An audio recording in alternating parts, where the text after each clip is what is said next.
Hey everyone, in today's video I'm sharing some tips on one of my favorite parts of model ship building, painting the hull. Before you even think about picking up a paintbrush, sanding and smoothing the hull is crucial. Now this step is great for your lungs because you get to inhale all that dust. Just kidding. Make sure you're sanding in a well ventilated area and always wear a mask. I like to start with the rough sanding using 100 grit sandpaper, then follow up with the finer 400 grit for smooth finish. Once you have sanded everything down, run your hand over the surface. You want it to feel smooth and seamless, with no rough spots. If you notice any gaps or pinholes, don't stress. Just grab some wood filler or putty, fill in the imperfections, and let it dry.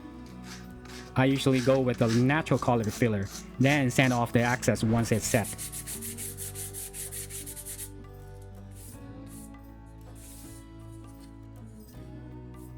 Before you glue on the bulwark cap, now is the perfect time to paint the inside of the bulwark. Trust me, doing it now will save you a word of frustration later.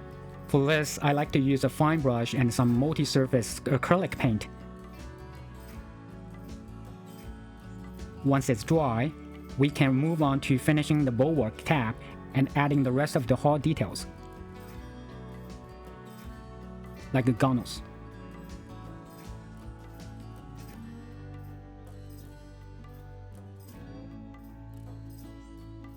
You might need a bit more fine sanding here to keep everything looking sharp before painting.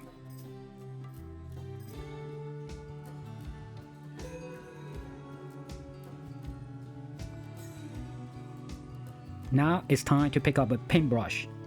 If you want a nice, even hand painted finish, here is the trick. Thin your acrylic paint properly and mix it well, really well. Once that's ready, brush on your first coat and let it set. Then grab some fine sandpaper, 600 grit works great, and give it light wet sanding. Now here's the key, repeat this process about 4 to 5 times. Trust me, it might take a little patience, but by the end, you will have super smooth, professional looking finish that's totally worth it. For this boat, I'm going with the classic light gray, black, and dark red color scheme. Now, when painting different colors, it's always a good idea to start with the lighter shades first, then move on to the darker ones. Next, we're ready to mark the waterline. First, make sure the boat is perfectly level.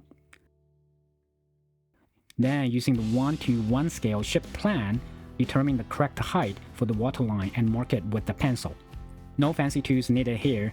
A big flat surface, a few Lego blocks, and some masking tape will do the trick. And if you mess up, no worries, just erase and redo it.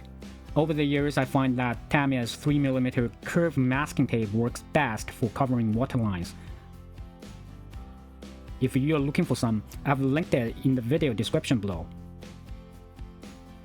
Take your time with this step. Make sure the tape follows the waterline perfectly and is firmly pressed against the hull.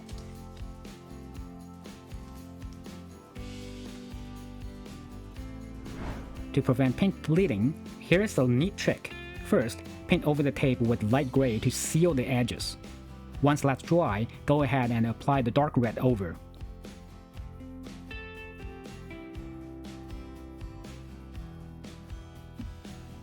Alright, now is the best part, the big tape reveal. This is what I call satisfying. Now you can see why this is my favorite step, right?